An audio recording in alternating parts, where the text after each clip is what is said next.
Welcome back to Dinner for Her, a podcast about historical women with flavor. I'm your host, Mandy Walker, and each episode, my guest and I will have a conversation about a woman from the past they find inspiring. Then we will share a meal together themed around that woman's life. It could be her favorite dish, or one that played an important role in her life, or even just something central to her work or culture. For episode 6, I am pleased as punch to be breaking bread with my bright, funny, talented human being I happened to meet at what our honoree for this episode would tell you is a really crucial, busy point in her life, and that was her early childhood. Emily here, I thought you were 4 months old, but when I got here today, we are recording this at her mother, Kelly, my friend's house, and I thought Emily was about 4 months old when we first met, but Kelly let me know when I got here that she had just turned 1 year old.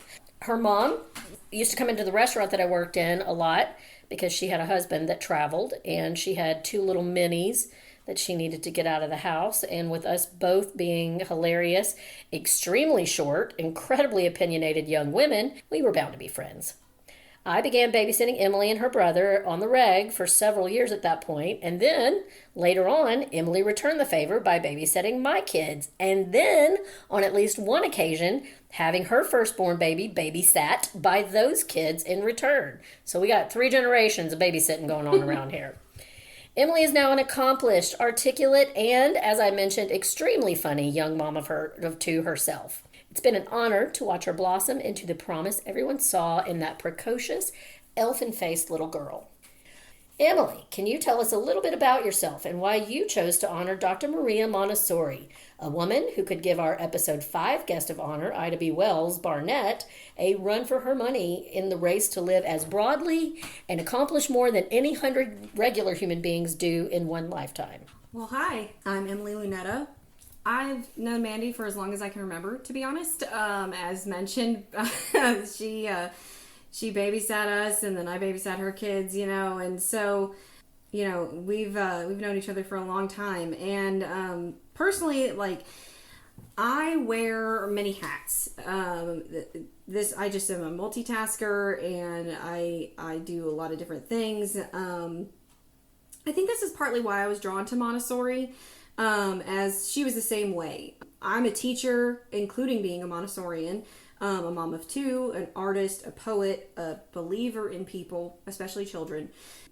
And I had some negative experiences in the public school system, traditional public school system, which I won't delve into too much, but those experiences were significant influences in my desire to transition to a Montessori school. I kind of felt like an outcast a lot in the traditional school system as a teacher, and even some as a kid, Yeah, I can see that. Yeah, just being different, kind of having different philosophy, I felt like. Your mother and father both in a very conservative Tennessee, not rural Tennessee, I mean, we're in the suburbs, but they, even coming from rural Alabama themselves, I mean, they were both very educated, free-thinking people. So I absolutely can see that you all might have struggled because your parents raised you to be questioners. And that's not necessarily something that is often rewarded in the public school system. Exactly. And, I found that this is kind of a common theme among Montessorians. Mm-hmm. We don't really fit the mold of the cookie cutter teacher, mm-hmm. The teacher who's built to crank out test takers and workers and, not question, mm-hmm. right? But I wanted to be a teacher since I was a child. I even, when I was doing my student teaching, it was at the elementary school that I went to, and my host teacher had some old yearbooks in the room from the prior teacher who was in that room, and there were 2 of them that I was in. That's so cute. And in one of them, they had asked everybody what they wanted to be when they grew up, and next to my picture it said, Emily, I want to be a teacher when I grow up. You probably don't remember this, but when my friend Leanne and I would babysit you when you were 3 or 4, you would make us play school. You would be the teacher. It was my favorite. Yeah. I loved it. I always wanted to be a teacher. And then I was very disenchanted by the whole teaching experience kind of once I got into teaching traditional public school. And, now I've fallen back in love with teaching through the Montessori method. I love that it enables me to support the whole child, encourage them to be scientists, artists, poets, mathematicians, or whatever their heart desires. All of those things. All of those things at the same time. They can also learn to wear many hats, right? And I also don't have to worry about leaving children behind as I push forward with lessons, because they're going at their own pace anyway, and I get to meet them where they are. So the school you're in now is a Montessori school? Yes, that'll be starting in August. Oh, that's great. So I just did a month-long teacher residency training on the Montessori method, where I stayed there in Memphis for a month, away from my family. You know, they got to come visit me, but it was hard, but it was really enlightening. Very hard. Emily has a almost 11-year-old, and how old is Stella? She's almost 18 months. Yeah, little late to just adorable kids, and they're her world. We don't get to see each other in person much, but even just from social media, I can tell what a great mom you are, and how much that's central to your identity, and how much it means to you to be there for them. So my heart broke for you having to be away from. It was really, really especially hard. Stella. Not that Caden, but he's older and he had his dad, and I know and he's established and he's okay. He can take care of himself. Right. He can pick up a phone and call you. Right. Yeah. Whereas Stella thought I lived in the phone for a month. You know, she'd pick up my husband's phone and be like, "Hi, Mama." Yeah. Say hi, Mama. And then you worry probably that she's gonna forget you, or Yeah, it was really, really hard, and but I came out of it with a lot of really good foundations for the school year coming up. That's great. I really it was really hard, but I can't imagine doing it a different way. Because you had to focus. Yeah, I mean, it kept being said that it was like drinking out of a fire hydrant, and it was, or a fire hose. But it really was. It was a lot of information all at the same time, but it was necessary. You know, I had a lot of imposter syndrome the whole time. Like, can I do this? Am I cut out for this? But by the end, I was like, I'm in this routine now, and now I'm like, oh, now we're done? That's awesome. And I miss all the people that I was with. They were great. I'm glad it ended up being a good experience, and honestly, if anybody can grasp something like that in a month, it's you. So so you absolutely were suffering from imposter syndrome. Yes, and I made some really, really good friends, which was really nice, because it can be hard as a teacher sometimes when you feel different. And you don't have community. Yeah. Yes, and community is so important to me. And that's a big tenet of the Montessori philosophy. And we went out and did things together and talked all the time and texted afterwards. You know, it was a really good experience. And to know you're all going to be supported, and you're all pretty much on the same track as far as the method that you're going to have going forward. And we'll get into that later on. Yeah. One of the things I learned about her this week is how important it was that her method, not just that her method was taught, but that it was taught correctly.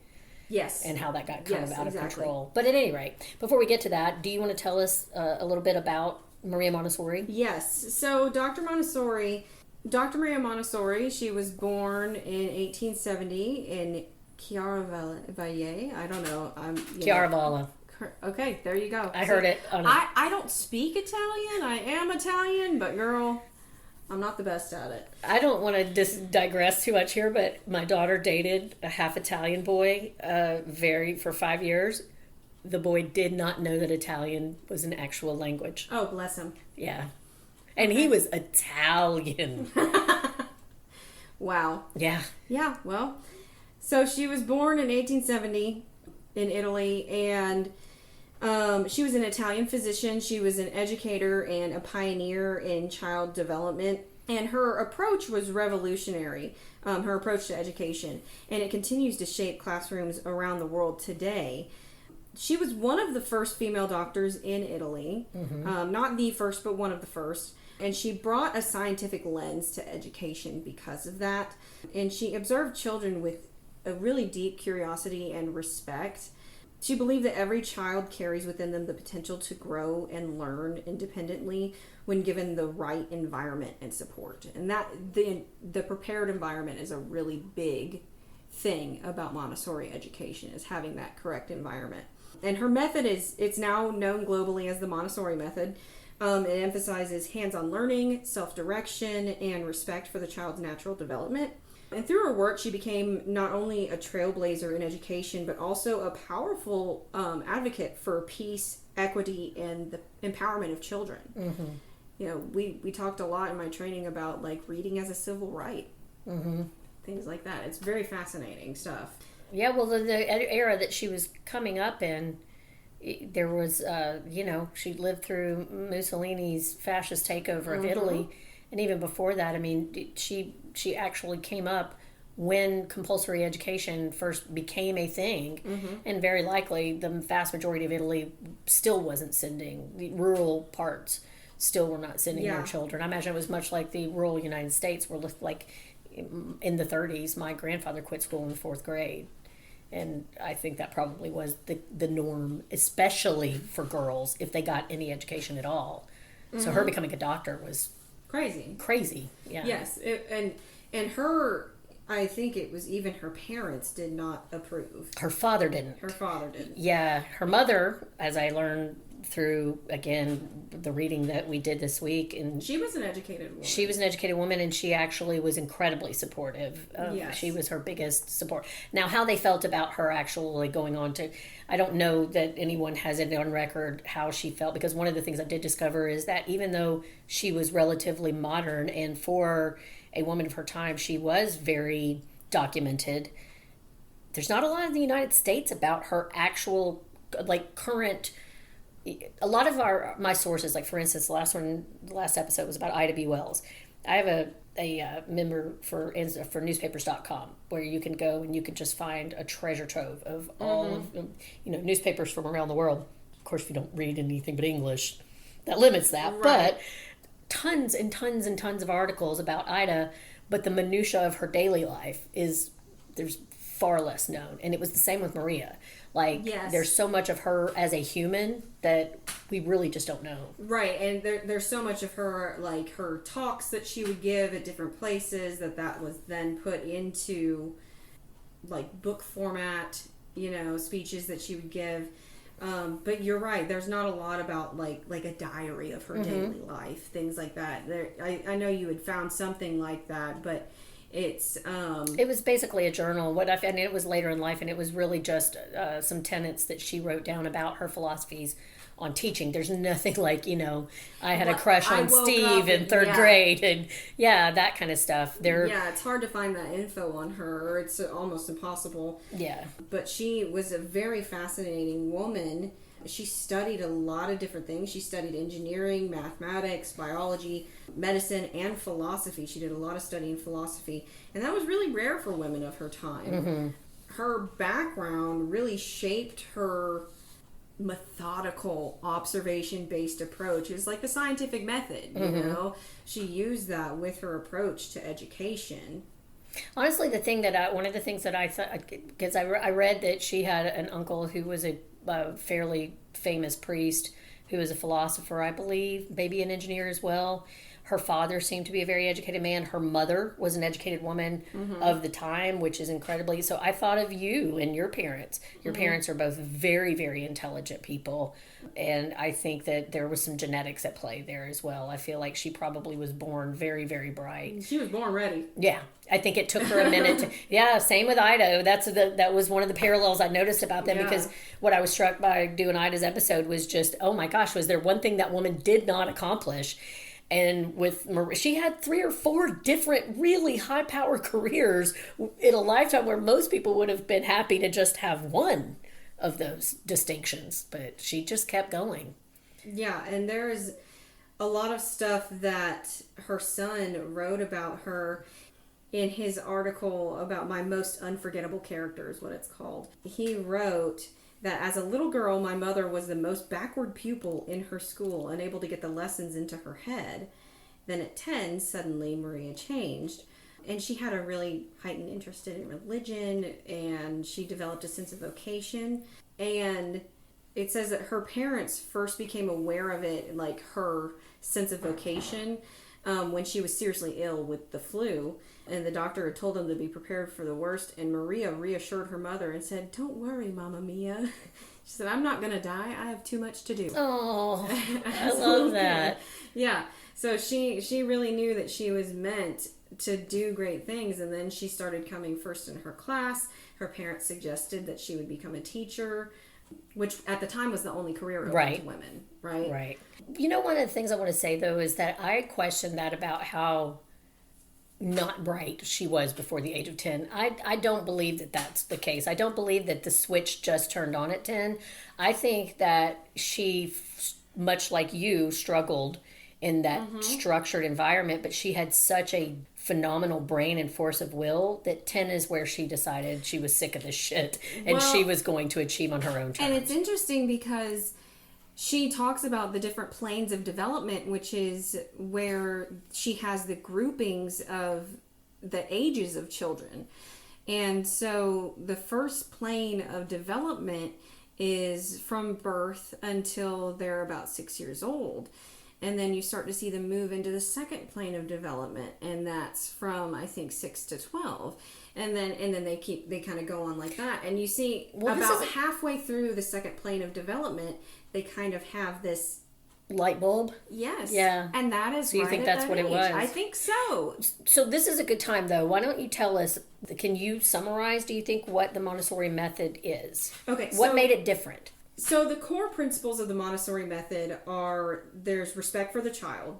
So children are capable, they deserve autonomy. They should be able to make decisions on what their work is going to be, how they're going to not just stay busy, but that's why it's called work, right? Not just, it gives it dignity. Yes. The prepared environment is something that's a little different. It's a carefully designed space that supports independence and learning. And so it's like one thing that she describes is that a classroom should kind of be like a forest that you walk through. And, there's no like lanes, right? There's not just chairs in a row. They don't need space to just run. It's like there's different shelves and different areas of interest in the room. And there's also things like live plants that they take care of. And they have a sense of community and responsibility in that classroom. I'm going to stop right here because I want to say something. I had a prejudice against Montessori because of what I thought it was for a long time. Because what I thought it was kids just get in the classroom and do whatever they want all day, and no one gives them any structure or discipline. And it's actually kind of the opposite of that. Exactly. And it's and there's nothing in a lot of her stuff, there's nothing that says let them do whatever they want. Right. It's because you want them to learn consequences. They need to be working.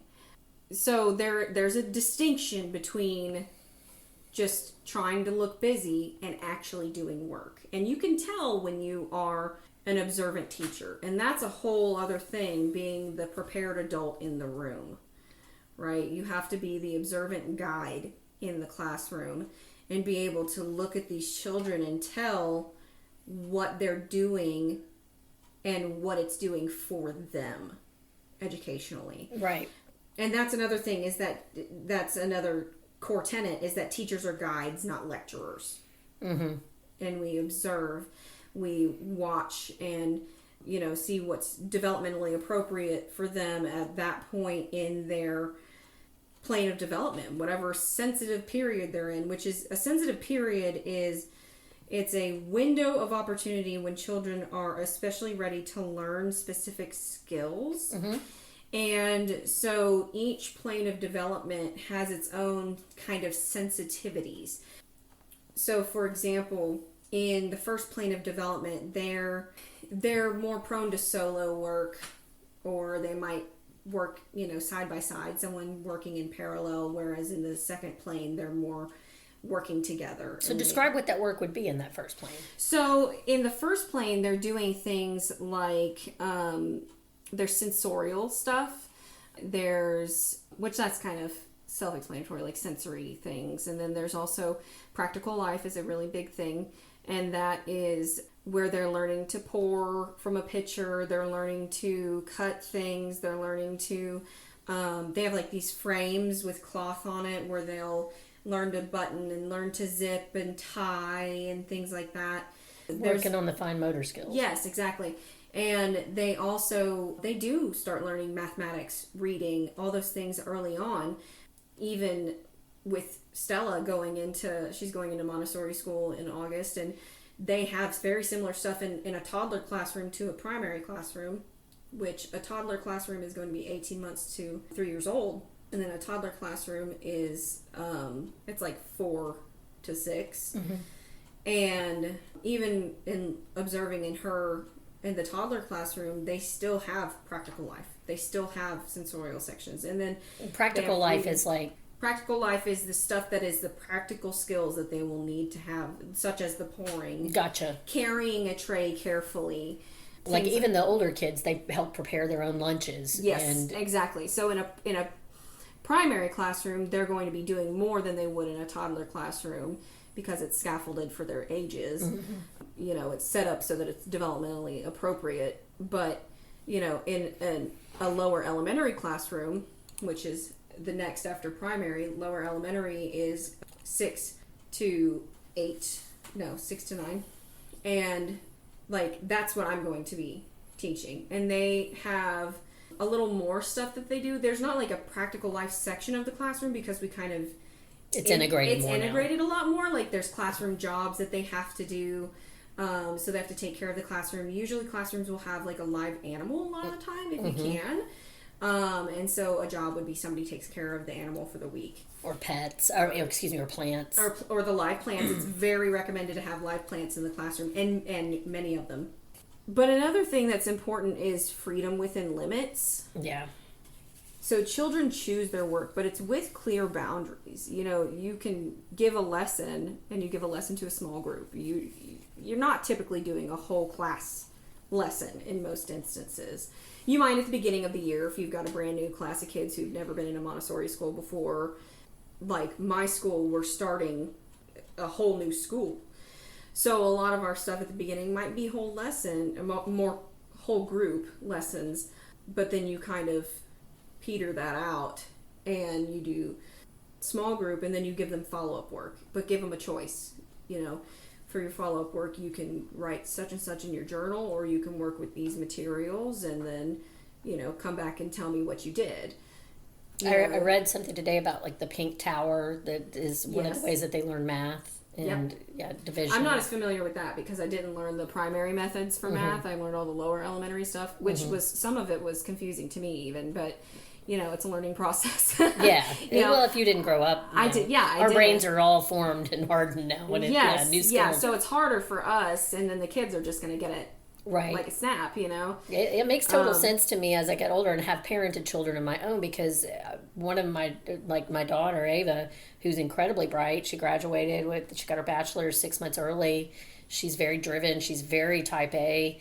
I wish that she had had a Montessori experience because she was somebody that came out wanting to determine things about herself. And she needed opportunities to feel that she had some control over things in her life. Right, and having that autonomy is so important. And she's taken she's decided that she might want to get her BA's in English, and she's decided she wants to get an education.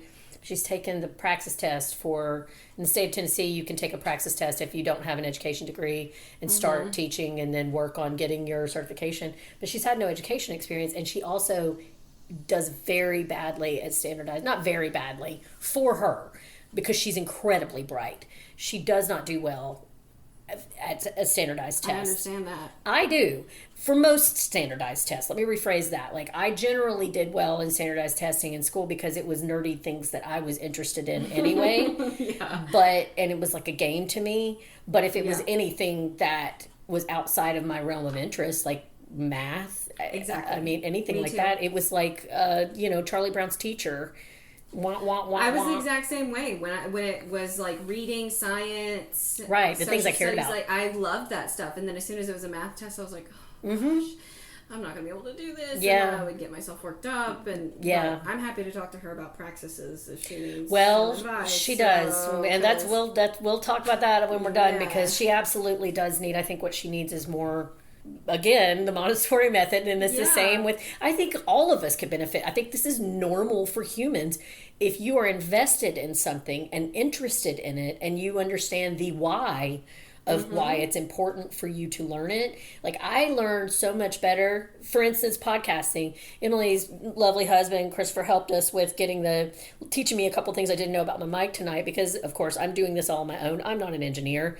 I'm learning as I go, because one of the things I have learned at this age is that you will handicap yourself if you don't just jump in. Sometimes you have to do things badly until you can do them well. Right, exactly. And I think that's part of the Montessori method, is that, you just try. Right. And I learn better through trial and error than I do sitting down. As much as I love to read, sitting down and just reading dry, boring instruction is never going to help me learn something nearly as well as just jumping in and doing it. Yeah, and that's one thing that's cool about the Montessori materials, is that they're like self-correcting. That's a term that's used a lot, where like the students, for example, like with a math material, it will not work the way that they want it to if they're doing the math problem wrong. Right. And they realize quickly, oh, I'm not doing this right, and they can rather than having somebody standing over your head with a ruler, making you feel stupid and putting all of that pressure on you. You are determining that your choices. That's the part that I have fallen in love with her philosophy in learning about her, is that I am a firm believer that your choices. One of the problems with our world is that more people do not understand that your actions have consequences, and that is for the good and the bad, and that you matter. And I think a lot of the despair and hopelessness that we are experiencing in the world with a lot of different groups of people is because we are facing challenges, and we've frankly been brought up in the wealthiest civilization in history, and even the most fragile in our society are still experiencing a level of luxury and life, healthcare, things like that we've started to take it for granted, to the extent that we now have people that deny science. Like they trust science to give them a computer that's 100 times more powerful than what got us to the moon in the palm of their hand, but they don't trust science to tell you, hey, take an inoculation if you don't want to die of this disease. And that's part of why I love the Montessori method, is that it is science-backed. Right. This is methodically proven. Right. She took the brain that allowed her to become one of the first women to get a medical degree, and then she applied that knowledge to, because I guess this is what I was trying to get at, is that what I loved is that her entire point in all of this was to make people understand that children are tiny humans. And just because the world has always been this way does not mean that it couldn't be better, and that it's through our actions and our thoughts and our deeds that the world can become. She was a very strong believer that the children can determine whether or not we have world peace. She truly believed that. And she wasn't this big freewheeling hippie that I always had, I always pictured Miss Lippy from, is it Happy Gilmore? The lady that had the makeup wrapped all over her face and, but she was not. She was a very... She was a stern woman, and she even said, until children reach the point of normalization in the classroom, which normalization means the classroom is regulated. Everybody is doing their work as they should be. Everyone is calm. They're busy in a good way. They're doing their work. They're doing their work. Which she thought play, at the very basic level, the youngest children, their play is their work. They're learning. And that's why a lot of stuff is like materials are game-based and stuff. But until they reach that point of normalization, she said, do what you have to do. Yeah. Do what you have to do as a teacher. Yeah. If you have to do a whole group lesson, do a whole group lesson. Right. If you have to do, you observe something in your classroom and you have to have a grace and courtesy lesson, which is a really big thing, grace and courtey. You have to sit down with your whole basically discipline, teaching them consequences and teaching them manners. Yeah. And teaching them, I observed we're having a really hard time getting up quietly out of our seats and then making sure we push in our chairs. So I'm going to show you, everybody, I need to make sure I have all of your eyes, Yeah. And demonstrate those things to them. You can stop and be stern, but you don't have to be loud. You don't have to be imposing. You don't have to disrespect their autonomy as a person. Exactly. Yeah. And that piece you were talking about, like she did believe that education was key to creating a more peaceful world. Yeah. And it is. It absolutely is. It absolutely is. Because again, I mean, that's what I have gotten older. I have become more idealistic in some ways. Not because I am this big freewheeling hippie. I'm the furthest thing from it. I just think it's common sense. I mean, we have seen that the world has gotten better in many ways over time. We are, I think, in many ways currently experiencing a trend backwards, but that just seems to be what the process of history is, because we humans are still animals, and we're prone to a lot of just environmental pressures and stressors and things like that most of us are not even aware of throughout our lives. But I have children, and I firmly believe that this world could be better for them if we got more people to understand that it's not hopeless until you just sit on your ass and do nothing. Right. That doesn't mean it's perfect. It doesn't mean you might not even live to see a better day. Exactly. And she even said, a good quote from her is that she said, "The child is both a hope and a promise for mankind." Mm-hmm. And how you raise your children, a lot of what I learned through my training, it made me reflect a lot on how I've raised my son so far and how I'm going to be raising my daughter, and how you raise your children can be so heavily influenced by this Montessori method, even if you're not a teacher. Yeah. You know, and there was stuff like in the parent handbook that I got from Stella's school, there was stuff about like, here are things that you can do at home. Like, here's like how you can help support us at school best. And, you know, and I was like, I know all of this stuff, but yeah. But, was there anything in there that you were like, we're not doing that? No, I mean, was it all very common sense? Easy? Screen time is the one thing that is very hard for me to back away from. That's something in Montessori classrooms you will not see a screen. They're not working on computers.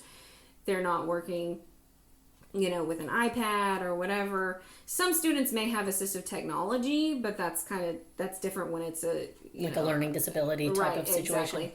Or if it's like their mode of communication, that kind of thing. Gotcha. But you're not going to see kids on Chromebooks in a classroom. Right. You know, but like her school was like, in the paperwork, it was like, how much screen time does your child get a day? And I'm like, probably too much. None of your business. Be honest, you know, she watches a lot of Miss Rachel and Bluey. Yeah. You know, but like, Mama's got to cook dinner. Right, you got to get a shower sometime. Right, Yeah. exactly. So, you know, there's some things there, and then, you know, it's like I'm not always going to be quiet and slow and like physically slow down, because sometimes you have to chase your child into and you have another lot. child. Yeah. But you do what you can, but there, you know, for the most part, it's like, this is all stuff that's kind of like a no-brainer. You know what I mean? Or it should be. Yeah. At least. You know, and it's just so fascinating to me that like there has to be so much science to back this up.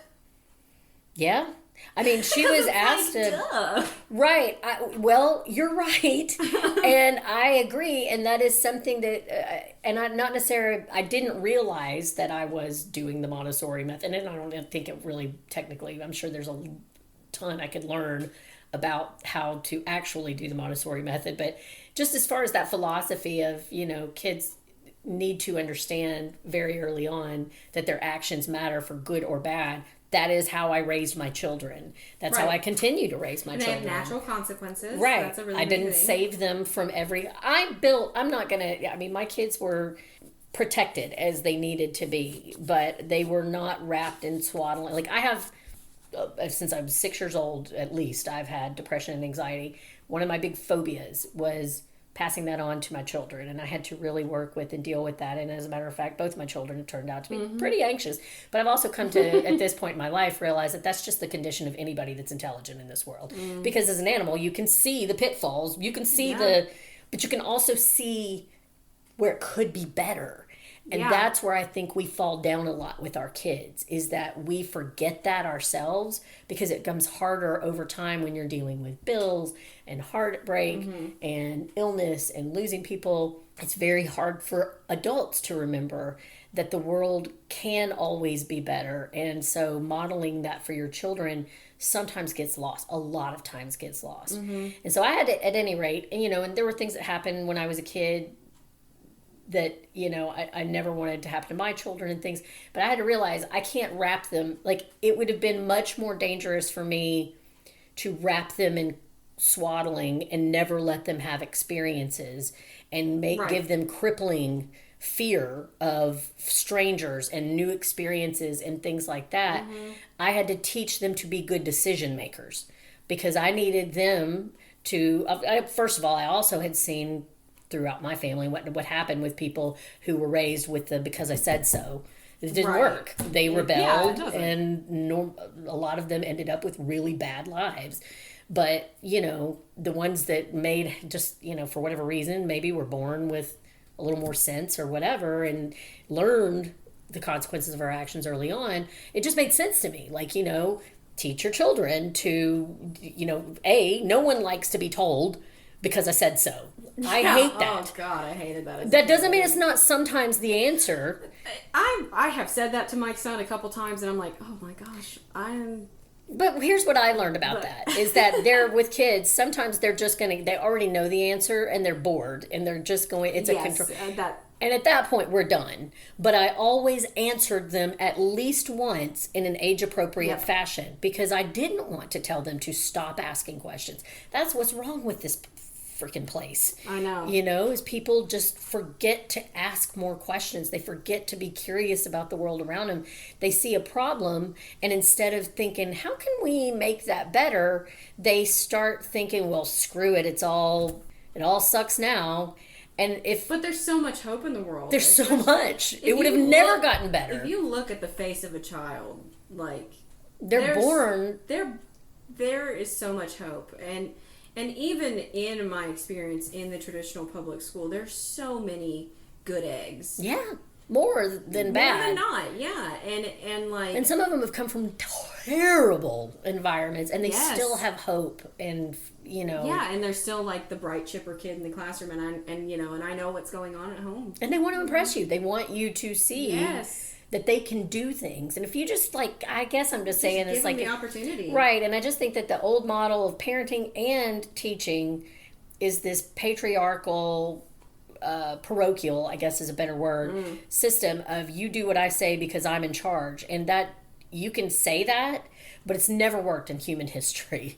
It's never created a society of people that were capable of being self-sufficient and turning out, a happier, better, healthier populace. Yeah, and Montessori, one of her things that she said was talking about the child's potential and discovery of the child's potential. And she early on worked with children who were in her first experience, really, not first experience, but one of her first really documented experiences is that she worked with children in an asylum in the early 1900s. Isn't this how she got invested in education? Yes. I believe she was on a visit somewhere and she just noticed. Yeah, and so she was working at a psychiatric clinic, and she observed these developmentally delayed children, and they were playing with crumbs on the floor. They had nothing else to engage with, and there was even a remark from like a worker about how disgusting it was. Right, and she that they were she basically observed, animals. Yeah, and it was like they had just eaten, and they were and I guess it was like likened to that they were scrounging around for extra scraps. But she noticed that they were playing with the crumbs on the floor. Right. Because they had nothing else, right? Right. And so she was shocked by how underestimated these children were. Not just neglected, but underestimated. Right. And she used that scientific mind of hers, right? And gave them materials to manipulate. Because I read somewhere that not only were they just like, flicking the crumbs around, but they were like pushing them together, molding them into things. And she gave them materials to manipulate and started tracking their progress through that methodical observation. Right. You know what really struck me about that is that, and I want to say something here, just a little bit of a trigger warning for anybody that is interested in Maria Montessori and wants to learn more about her past and how she came up with her method. You're going to learn and run into some pretty problematic language by today's standards. Yeah. You know, I think she called them her adorable idiots or something like that. Yes. The thing you need to understand is that the world has changed very much. That was a clinical term at that time. I mean, there was a lot of terminology in her writings that we would not use today. Right. For sure. But she was so far ahead of her time. Don't get hung up on that, because she was so far ahead of her time that she was one of the first people to look at those people with and see, not the first, but definitely one of a small minority of people to look at people like that, to these children who had been tossed aside like animals, and see their inherent human value, and genuinely believed that anyone could achieve intellectual success or, you know, academic success of some level if they were given the proper stimulation. And she was not wrong. She was absolutely not wrong. I mean, is everybody... I hope I'm going to say this right. I have this thought sometimes, like, about driving. Driving is it's not natural to me. It's very, like, I don't have the greatest hand-eye coordination. I don't. There's some people that I know that I look at sometimes and I marvel at how I don't think they're the brightest bulb on the Christmas tree, but they'll be like fantastic drivers. And you think like, but honestly, the lesson I take from that is, like, you know, nerdy stuff. I say nerdy stuff. I was born just interested. That's my genetics. I was just born with a drive towards, like, my uncle used to joke, his big concern about me learning to drive is that I would be sitting at the red light or the light going, green, yellow, red. Why did they decide on green, yellow, red? Why is it that color of green? You know, like that I just was born asking questions that way. A lot of people may not have been, but if they had been encouraged from early on instead of told they were stupid because they didn't naturally have the same drive to get, you know, the gold star for getting best first in your spelling bee or what have you, if they had been nurtured for the intellect that they did have and met at their own level and taught that they were responsible for their own education, God, how much smarter would this world be? Well, and that's another philosophy as well, is the different types of intelligences. And, you know, I firmly believe in that. Yeah, it's like you tell a fish to climb a tree, how well are they going to be able to do that, right? Versus a chimpanzee, right?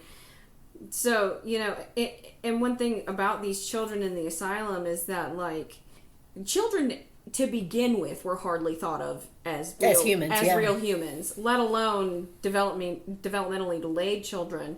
And, you know, she got these kids to the point where they later did pass standardized testing, which is crazy, and for that era, that were especially typically given to, you know, quote unquote normal children, right?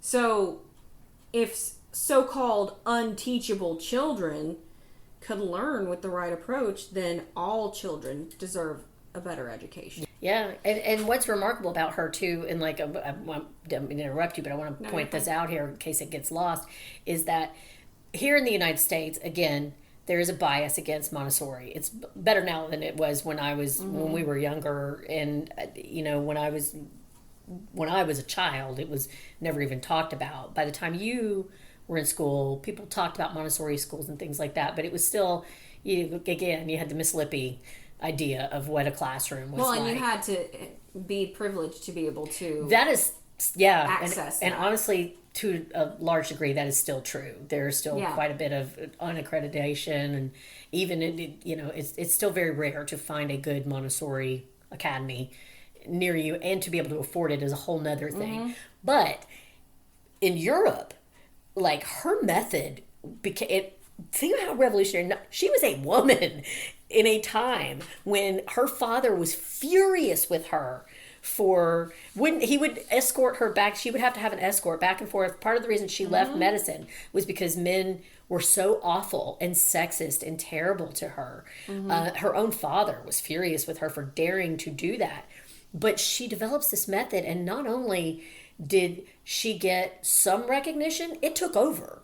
It took over Europe. And I wonder if like with World War II, if all of the stuff that happened with her, which I can talk more about, with, Montessori and fascism and Nazism, like if all of that stuff had not happened, how much more widespread would it be? Yeah, I thought the same thing. Because like initially her schools were supported by Mussolini. Yeah. Basically because she had prestige and he, kind of wanted in on that and wanted to use her schools for, nefarious purposes. Right. But I mean, she had Spain beg, ask her to come, the Netherlands, And he withdrew support from her when she refused to align with his ideology. Which, how did he not see that one coming? Right, because her schools emphasize peace, they emphasize independence, free thought. Right. That's not going to align with, what Mussolini wants. And you're not going to be able to bully a woman who has already broken so many. I mean, she was an iconoclast. She was not trying to hear about fitting into your... No. She had already had to spit in the eye of so many social norms to achieve the things that she had done. I don't know why in the world he thought she was going to cave to that. Yeah, and then in Hitler's Nazi regime, they banned Montessori schools and burned them down. They labeled them subversive. Her books were banned, her books were burned, and sometimes effigies were burned with her books. Can you imagine... Being her? Being like that important because you're an educator. One thing that I learned in one of my trainings was that first they would send in the armies, then they would send in the teachers. That makes sense. Re-education, right? How powerful is a teacher? Quote unquote re-education. Right, exactly. Brainwashing is another term for that. Yeah, and she was forced to leave Italy. Yeah. She became a political exile. She continued to work from abroad. And thank God she was smart enough to do that, too. Yes. That was one of the things I could not find much information about, was how she felt about that. I don't really... I wasn't able to find anything. I don't think she's very much into, like, talking about her feelings. Yeah, she did not really seem to be... There's not a lot, like we were talking about, like a journal or something. She's not very much like, oh, I was so sad about this. It's just like she just continues her work no matter where she goes. She had a whole child and didn't tell anybody for 15 years. Yes. Yeah. Which that kind of baffles me. Yeah, like how she was so visibly out in the world. Yeah. We don't have enough time to really go down the rabbit hole of the jackass that got her pregnant and then bailed on her. Yes, yeah. But the fact that she was able to continue her work all the way up to the point where this kid was apparently born, and then, still be part of his life, and no one had any clue until she died. The rest of the world, until she named him in her will. He became her assistant, but he knew. But I mean, how she accomplished that. But that's amazing, like, especially with the things that she faced. Like, I would shield my child from that. Oh, I would too. But the fact that she could do it, as you said, I mean, because she was, for most of her life, she was a fairly petite little woman, and how she could carry an entire pregnancy off with the scrutiny that she was under. Yeah, for sure. And get away with it is really, and hold on to her dignity and her peace and her piece of the her prestige is just, it's really remarkable. I'm not sure when her son was born. I'm curious about that because I want to say it was she was like 27, so like 1897 when she was born in 1870. Yes. And my thought is just, where did he was born in 1898, so I mean, she was already, that was 2 years before she started working at the asylum. So she hadn't even gotten into education at that point. No. She was still just a practicing doctor, not just, but she was still a practicing doctor. Right. Yeah. Yeah. Yeah, but it still had renown. I mean, she had the reason that she was able to take over an education the way she was is that she was already a notable figure from just the fact that she was one of the very few female doctors in Italy, in Europe, in the world, actually, at the time. Yeah, and she went on to do a lot of really cool stuff. I mean, she, like I said, many hats. I mean, she did so much. But again, I want to stop enough for us to just really pause, and I hope anybody listening to this is thinking about what she was overcoming. We look at the world around us right now, and there's so much reason to be frustrated or to give up or to be in despair. This woman had to completely carve out a world. She didn't know about a world where women could go to medical school anytime they wanted. She didn't know about a world where you didn't have to have a male escort. She had to do dissections alone because it was supposed to be done with lab partners, and no one would be her lab partner. Right. I mean, she had to give up her own child because society would not allow her to have a child. Not out of wedlock, definitely, but even I think if she'd been married, she wouldn't have been able. I think that's part of why she didn't get married, was because she would have been forced to give up her career at that point. But not only did she, and then she had to live through. First of all, Italy had just become a country. There was a lot of violence. There was a lot of turmoil. These rights had not even been acknowledged for women yet, and she forced the world to give them to her. And then she created an education system that she wanted to see, and then she went around the world. She had an entire world war going on. She was kicked out of her own country, and she just went to another country and just kept on trucking. And did the same thing here. She did not allow despair to stop her from or the turmoil or the things that could go wrong and were going wrong to stop her from her work. Right, yeah. And she worked in India for a long time. And before I talk about that, I want to mention that she did her Casa dei Bambini, which is the casa is the children's house. When she did that, when she created that for the first time, it was in Rome, in San Lorenzo in 1907.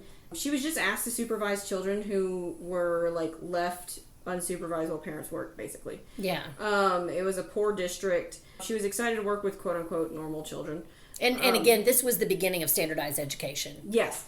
And so these were normal children in that they were not developmentally delayed, right? These were still children impacted by low socioeconomic status. Mm-hmm. So they're, we have to recognize that there is a difference there between them and privileged children. Oh, for sure. I was one of those children. I absolutely understand the difference that poverty can make in a child's life, and the stress and the the lack of the lack of emphasis placed on education. That was not my experience. I want to be very clear if my mom's out there listening. My mother, from the moment I was born, she was much like Maria's mom. She let me read whatever I felt like I was capable of reading at that time. And I love her for it, and I appreciate it. And my aunt that raised me, same way. They always allowed me to determine whatever my brain was interested in. They tried to support me in that. But that was not the norm. There were a lot of people, my uncle that raised me, his brother was called schoolboy because he wanted to finish high school. I mean, they teased him mercilessly about it. And this was in the 50s, 50s or 60s, that was just a lot of, like I said, not just one grandparent quit school in 3rd or 4th grade in the 30s and 40s. Education was just not necessarily the priority in households where you're just trying to get by. Yeah. So, but she created this school with the materials, with the children-sized furniture and tools. Which is the norm now. And her developing materials. Her materials were not completely created at the time, but she was working on that with some influence from some other philosophers and educators. But these children flourished. They learned to read, they learned to write, they learned to care for their environment. And she noticed that their discipline and joy did not come from being under adult control. It came from them having purposeful work. They really enjoyed it. And so that success launched the Montessori method. And it drew international attention. And then the next year, after a deadly earthquake in Messina, she helped organize care and education for a ton of orphaned and displaced children after I missed that. I didn't read. Devastating earthquake. And she, there's a lot about her looking at their faces and how sad they were, but her care for them, it reinforced her belief in the healing power of purposeful work and that routine and the dignity that was given to these children who had experienced trauma. So she had experience with the children in the asylum, children who were normally developmentally, and then children who were normal developmentally and then had experienced a mass trauma. And, you know, this really highlights her humanitarian side. She went and did this work because she just felt like she was needed. You know? Well, and she was, and she made a difference. Yeah. And again, I hate to stop you again, but there's another point that just because these are so many of the things that I really believe in life, the dignity of work. You know, I think another problem with our society is that we don't, so many of us, and me included, definitely me, you know, I had this idea that when I was a kid, I was going to grow up and I was going to be an actress and I was going to, you know, tour the world and do everything, you know, be an astronaut, singer, princess, ballerina, right? Yeah. And I, you know, my philosophy now as a parent is, and Ava quotes it. I love it because she tells her friends this all the time now. You can be anything you want. You just can't be everything you want. Yeah. Because work matters and your time matters. It took me a while. I went through a big depression and a lot of that was genetics and just whatever, but some of it too was just this idea of, is this it? Like you have to go to a job every day and do things that you don't care about, yada, yada, yada. And it took me coming to work. I was a receptionist for a restaurant company based here in Nashville. And I, you know, just thought this was just where I'm going to get my foot in the door. I'm going to figure out what I want to do and just take the world by storm. And I met this lady named Stephanie Newman, and Stephanie Newman does not know it, but she changed my life. I didn't even work directly for her. I wasn't in her department. She was just an administrator, I'm using air quotes, an administrator. She was the best administrator that I have ever seen in my life, and she did it with a smile. Even when she was mad or frustrated or what have you, she had such self-control and discipline, and it didn't take me long to realize she ran that place. Her and a handful of other women, they didn't have the fancy titles. They didn't have the, you know, whatever, but they ran that place, and it truly would have fallen apart without them keeping all of the wheels spinning. And it just something, maybe that was one of my, what was the term that you used, developmental levels, or what was it? The planes of development. Planes of development, where maybe it was what the kids say, where is your prefrontal cortex hardening, because I was about 25.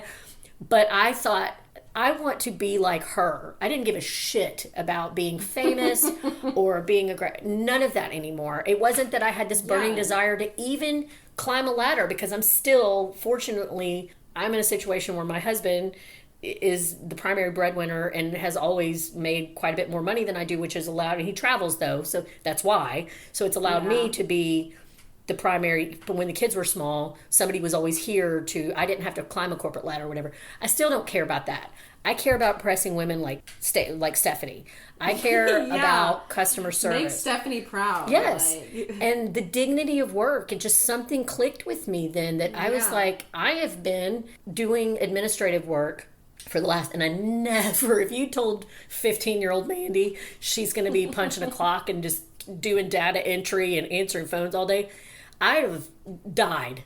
Not literally, but I was really dramatic and I would have announced I was dying. But I have enjoyed it so much. I have made a difference in people's lives. I have made people happy. I have solved problems for them. And if I wasn't doing that, what the hell would I be doing? Work is the point. Right, exactly. That doesn't mean stay somewhere that you hate, but it absolutely means taking pride in what you do is the point of all of it. Yeah, I mean, because if you're just getting up every day to work for the weekend, what are you doing? Right. Having purposeful work is everything. It's going to make you, in my opinion, far happier than being, one of these celebrities that's always miserable and hates their life. I don't think it's the amount of money. I don't think it's the fame. I don't think it's anything like that. If that's your goal, you want to be an entertainer or what have you, but I think that you're chasing... I mean, I'll take more money. Right, we will all take more money. But I think one of the best lessons you can learn in life is to look at what you can and can't control and to decide you are going to be happy where you are at, wherever that is at the moment. And even if your goal is to get somewhere else, you're not going to get up every day and discount what you do as just anything. You're Yeah. going to go in and you're going to be the best at what you are. You're going to go in and you're going to make your work matter, whether that's sweeping a broom, whether it's answering a phone. We, the workers of the world, not to get all Karl Marx, but we make this world go. Yeah, and teachers are so important. For enhancing that work, I guess. And my disenchantment with the traditional education system is not to say that there are not good teachers out there, because I have worked with many a good teacher, incredible women, and I say men too, but I haven't worked with that many men. Yeah, there just really are more women. Yeah, yeah, there are. But one thing that's funny is it's a lot of first daughters is. Yeah, a lot of us teachers. That's funny. We actually took a poll at the training, and it was like all but one of us. That's pretty funny. Was a first daughter. Yeah. Yeah. But like, we bring so much to the fold, and you control so much. Yes. Yeah. You have power. That's exactly what I'm getting at. Is like, it seems as if the billionaires and of the oligarchs that they run, and to a very real degree they have far too much influence, but the real power, if we would just recognize it, is in us workers here, the everyday people. Yes, the everyday people on the ground, who you have the power to keep questioning. You have the power to keep growing. You have the power to get up every day and look for joy in your life. It's got to be an action. It's not going to be like when you were 2 and you woke up and somebody things just were how they were. somebody handed everything to you. Yeah, that's the great thing about Maria. And that's actually they have to learn how to do those things early on. Well, and that's kind of like the irony of this is that I always thought it was this big hippy dippy thing, and actually it's the opposite. It's teaching kids from very early on. You have work to do, and that work is good work. That work is powerful. That work means something. It matters. The world needs it. You matter. What you do matter. Everyone matters. And it's not just hippy dippy kumbaya. They learn that that's true because they do it with their hands. They're makers just the same way that a mechanic or an artist or anybody else. Yeah. All of us have things that we do that you can do it badly or you can do it well. And that's the power that you have. And they learn a lot about that. Like, there's a lot of things about, like, we're going to learn today about where our bread comes from, Right. And so, and then, at the end, they're like, thank you to the bread maker. They learn that those people are Thank you powerful. To the packager. Thank you to the delivery truck driver, because it's just so important to recognize those things. And that has been part of Montessori stuff for a long time. Yeah. Yeah. I think that was from the beginning. That seemed to be... Yeah. For someone who had... Giving thanks to the world, giving thanks to the earth, and giving thanks to the people around you is such a core thing. Mm-hmm. That's part of that, like, cosmic education. Which is remarkable because she was a privileged person. Like, she wasn't super wealthy, but she was born to privilege. And she could have passed through her whole life sneering at the people underneath her. But she saw the inherent dignity in everybody. In everyone. Yeah. And that is what we need more of. Yeah. Yeah. And that cosmic education is a huge thing that she kind of developed in her time in India, which is like a education model that she developed that emphasizes like the interconnection of everybody and of I didn't read much about that. Yeah. It's a very cool concept. She started training in India. She left.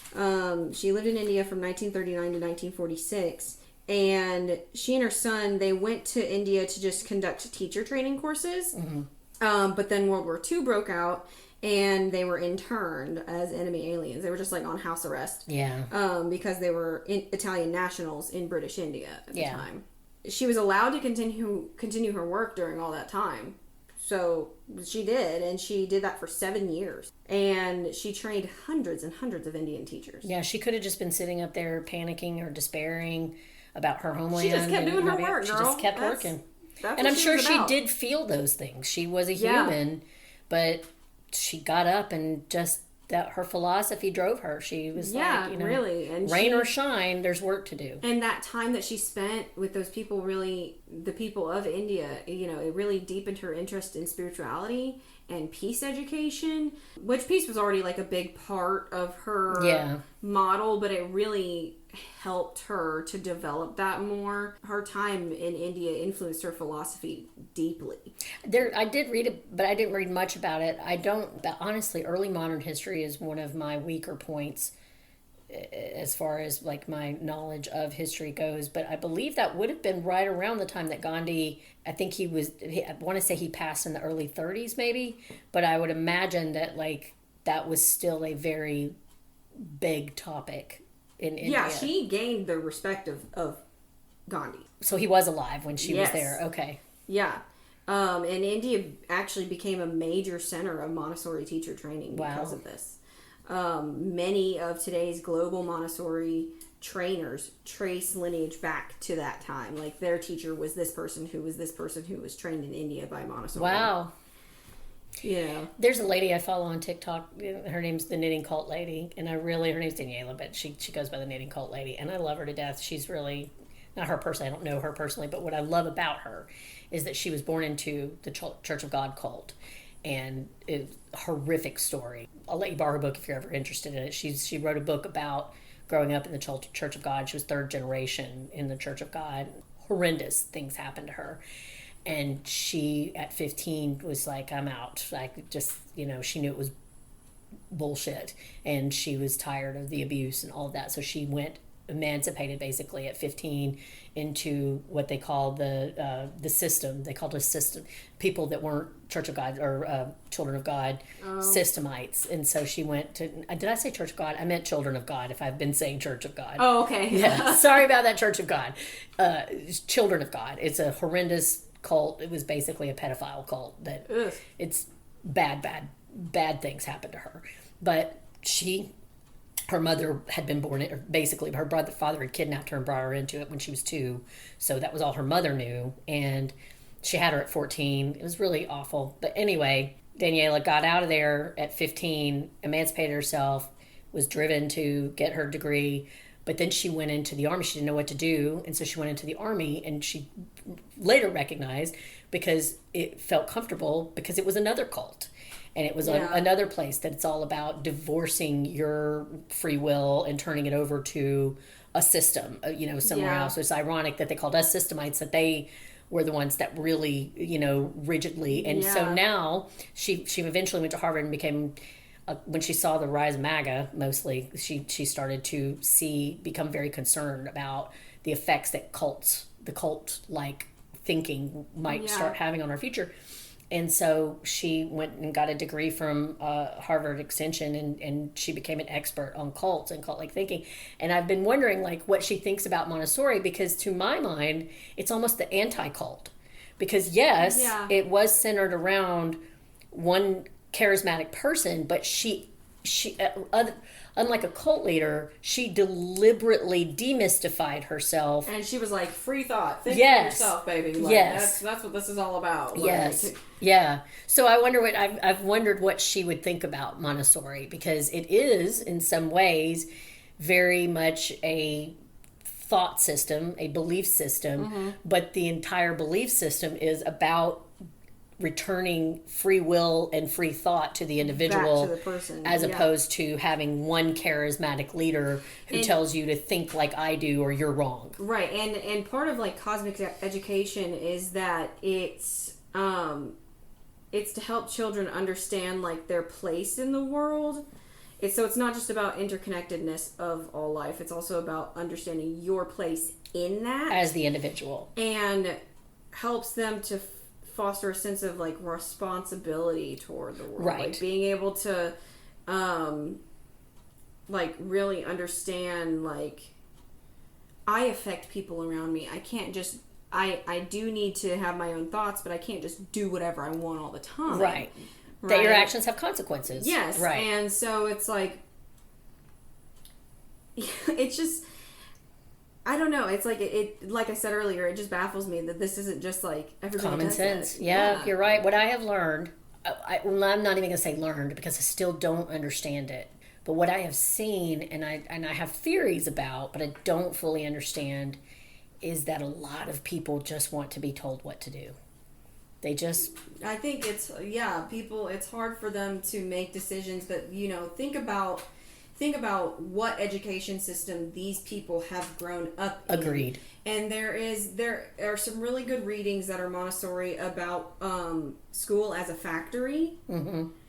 And it's about cranking out workers who don't know how to make their own decisions. Mm-hmm. And keeping them docile and... Exactly. So that's why these people, they want to follow someone who makes their decisions for them. Yeah. Yeah. That's what they've been taught to do. Yeah. I think that to a certain degree, some of it is human nature with certain... I mean, like, again, I honestly think I probably could have been diagnosed with oppositional defiance disorder or whatever, because from the moment I came out, I was like, prove it. Like, yeah, I don't think so.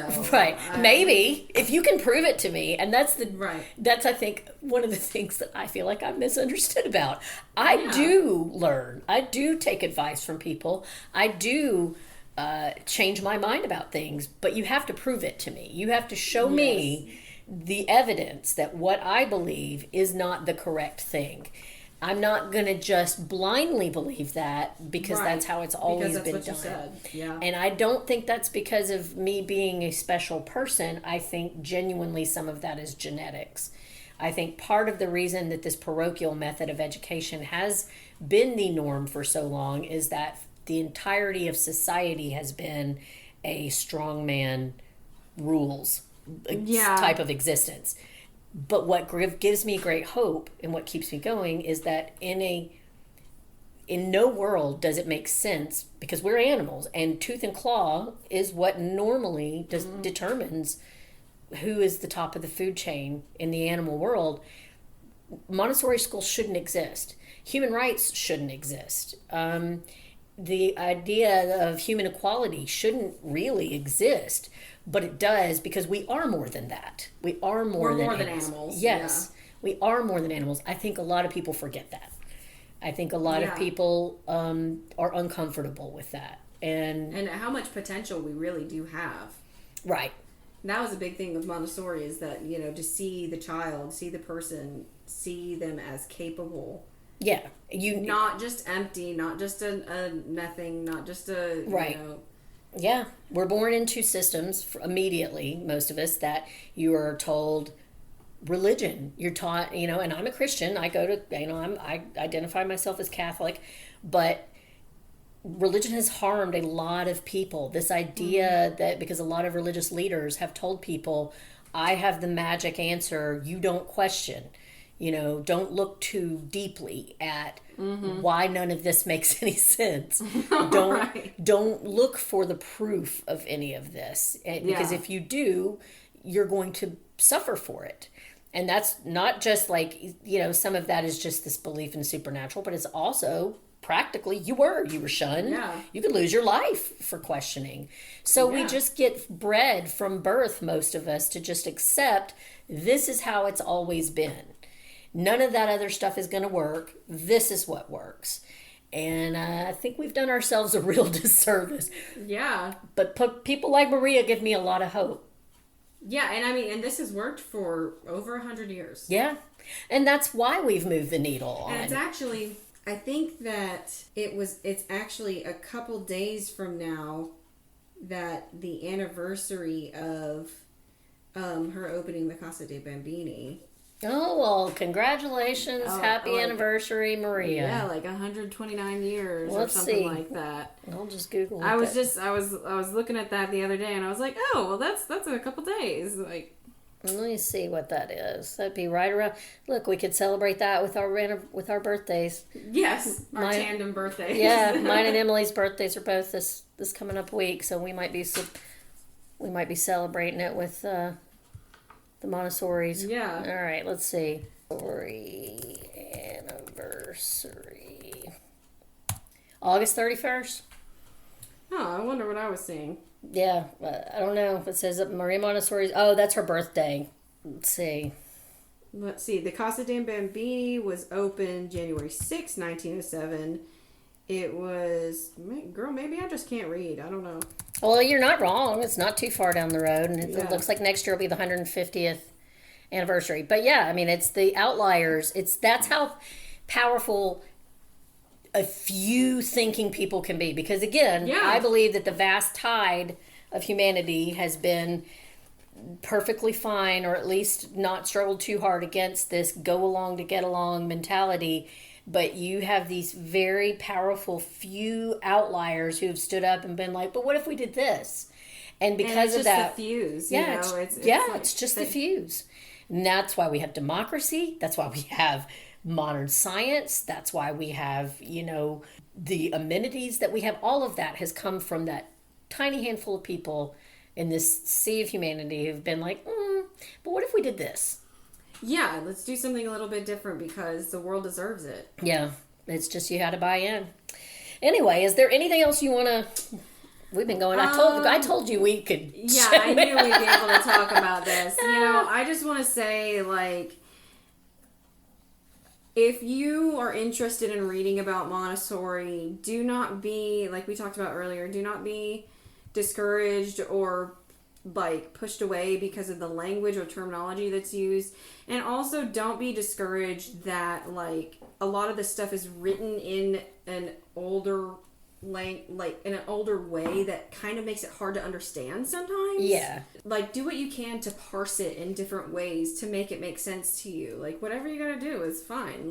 Look for different articles that kind of summarize it in a different way so that you can understand it, because I understand some of that older language is not dense. It's very dense, and Maria was... It's like reading the King James Bible. Yes, yeah. Maria is a very verbose woman. Yeah. And it was translated, right? It was translated. Yeah, so there's that. But, I just want to say that, she is still influencing modern ideas about early childhood education. And her relevance is, she emphasized equity, inclusion, and child empowerment. And how... modern of her. You know what I mean? Insanely modern. She advocated for women's rights, children's rights, peace education, global citizenship is something that she advocated for. I think her approach is especially relevant today with her focus on curiosity, independence, empathy, and real world learning. Mm-hmm. That stuff that really matters. And I want to say a kind of a final quote from her. It says, "Free the child's potential and you will transform him into the world." That's profound. Yeah. I think that touches on everything we said about, how it's important to make people understand that your individual actions absolutely do impact everybody around you for good and ill, but for good. I mean, we hear so much about you don't want to hurt things, but you can also do incredible things too. I do wish though we're getting an hour 45 at this point, but I really wish we'd had more time to talk about her feminism, because the things that she espoused for women, which were incredibly revolutionary at the time. And again, she didn't live in a world where she already had these role models. She was the role model. She was her own role model. She was repeatedly told, no, this is not. And frankly, even today, but especially then, and I'm not being incredibly judgy because America is incredibly patriarchal as well, but it was a pretty sexist society. Italy was incredibly, the whole machismo culture is very well known. And so for her to buck that and still go out and live joyously and accomplish the things that she did, I mean, any of us can do whatever we set our mind to. Again, you can do anything. You may not be able to do everything. But you can do anything. But you can do anything. Yeah, and I would encourage people, if they're interested in Montessori stuff, to seek out the literature on it. There are videos that you can watch. Yeah, I found a bunch. You can watch videos of Montessori classrooms at work and just observe. Yeah. I highly recommend that. Yeah. Did you read at all about how she came to the Pan American exhibition? Was kind of like a world fair in, I want to say it was 1907 or thereabouts, that she ran a classroom at a World's Fair in San Francisco for 4 months with a glass. No. It was literally a glassed in classroom, and she made a requirement. They had thousands of people that wanted their children to be part of it, and her requirement was that they couldn't take any children that had ever been in any kind of a Montessori education. And thousands had bleachers around this glass classroom, and people came and watched, and they were really impressed with watching the kids prepare their own lunches every day. I have not heard about that. Yeah, they would go get. I have to look into that. Yeah, That's really cool. They'd go and get like food from the vendors and stuff, and they'd bring it back and watch these kids. And the kids just ignored them for the most part. That was the thing that was really impressive to a lot of people. They have their purposeful work. Right. They were just sitting there doing their work. And after that, that was an impetus. Like the biggest route for Montessori in the United States was Hollywood, was around in California, because a lot of the famous celebrities, kids, went to the Montessori academies out there, even as early as the silent film stars. Their kids. Yeah, sorry, it needs to be made more accessible and readily available. That's why I'm excited to be a part of this school that I'm joining the founding team for, because it's a public charter, and so it's... Yeah, that's great. You know, it's the first public charter Montessori school in Nashville. Oh, that's awesome. So I didn't realize that it was, when you said public charter, I didn't really register what that means. Very so that's exciting awesome stuff. And, you know, I imagine how well my son Caden would have thrived in a Montessori classroom. Same with Ava. Him having ADHD and, you know, being all over the place and stuff. But when you're in charge of your work, you don't look like you're all over the place. Right. You know? It's just so different, and I'm just so curious to see how my children develop. Well, I always say, like, I tell Ava that those kind of, I don't want to diagnose anybody, but I just, to use a understandable term, like the ways that we are neuroatypical, like, don't look at it as a failing. It can be your superpower. It's a difference in learning. It's just a difference. I think it's why, like, I absolutely believe that I am eaten up with ADHD, but I've never bothered to go and get a diagnosis, because in my line of work, it actually works very well for me. Right. It doesn't have to be a disability. Right. It doesn't have to be, even if you wanted to call it that, it doesn't have to actually disable you. Right. In certain environments, given the right support, given the right philosophy around that, learning to use the way that your brain works in a way that is going to be the optimal for you. And I think Montessori would have been a fantastic thing for our kids. So I think it's great. I think it's awesome. I hope that a lot of teachers out there that maybe aren't even, or maybe working in the public school system, will look more into how they can incorporate Montessori philosophies into their classroom. Just into their classroom. Yeah, there was a lot of stuff that I did that I didn't know was Montessori, and I really encourage, like, even just like the way that you move in the classroom, slow, thoughtful, you speak, you know, in a low tone, calmly. Not saying that I did that when I was teaching before, because I didn't, you know, when you know better, you didn't know better, right? You know, and I didn't know then. And now it's like, wow, of course this makes sense, you know, duh. But it's like, you know, there's so many things that you can incorporate into a traditional classroom, and I highly encourage any teacher to look into it and look at what they can do in their class. I think they'd be better teachers and probably suffer far less burnout and frustration with the system in general. Okay. We are sitting down here with Emily and her family, and we're getting ready to take part in this delicious dinner that we both worked to prepare, thank God, because Italian food is very labor intensive. But I was really excited when you said you wanted to do an Italian woman, because, man, I love some Italian food. And I try not to eat it because pasta is not my friend, but man, it's so good. So, Emily, you want to say what you made? So I made a pull-apart garlic bread. I made Italian chicken noodle soup, and I made a pasta called aglio e olio. It means garlic and oil. It's a garlic and oil pasta with a crap ton of Parmesan in it. It's delicious. It's very good. Both the pasta and the soup were my Italian grandmother's recipes that have been passed down to me. Which she was not really that great of a cook, but you know, she had the recipes. If she could do it, anybody could do it. And so they've kind of gotten better as they've kind of come down through the generations. My mom, you know, fixing it up real good, and then, you know, I've kind of got my own versions too. But, the pasta is very simple. I really like that about it. Well, we're going to, do you want to share your recipe on my I can. socials? Okay, so we'll do that. We'll put that, I'll actually remember this time to put the recipes in the socials when we, I'm actually doing a better job of getting some photos so you guys can see how awesome this whole setup is. We are in Emily's mom, my friend Kelly's house with her wife, Steffi, and we are joined by her husband, Christopher, and her beautiful children. Do you want everybody to say hello? Sure, we can say hi. Everybody, 1, 2, 3. Hi! Yay! So what I made was, and I'm gonna just skip this in the recording because by the time we get this posted, either half the world's already heard this story a million times or they're not interested. But there was a big kerfluffle, a scandal, if you will, on TikTok over the 4th of July, and it involved antipasta salad, which is actually more of a caprese salad, but I've been craving it. So really this whole podcast was an elaborate scheme for me to make this dish. It's delicious. It's just different types of tomatoes, and then you've got like soppressata and prosciutto and spicy salami, and then you put some mozzarella, and then you put, like, I get the little Italian accent there at the end. Yeah. And then basil, and then you just kind of splash the whole thing down with some balsamic. It's very good. Yeah, it was delicious. While I tried to pick it up and bite it like a sandwich, and I got tomato juice all over me. That's exactly how I ate it, and that's exactly what happened to me as well. But oh my gosh, this is also good. Italian does not let you down. And you also made a cake for when we're done. Oh yeah.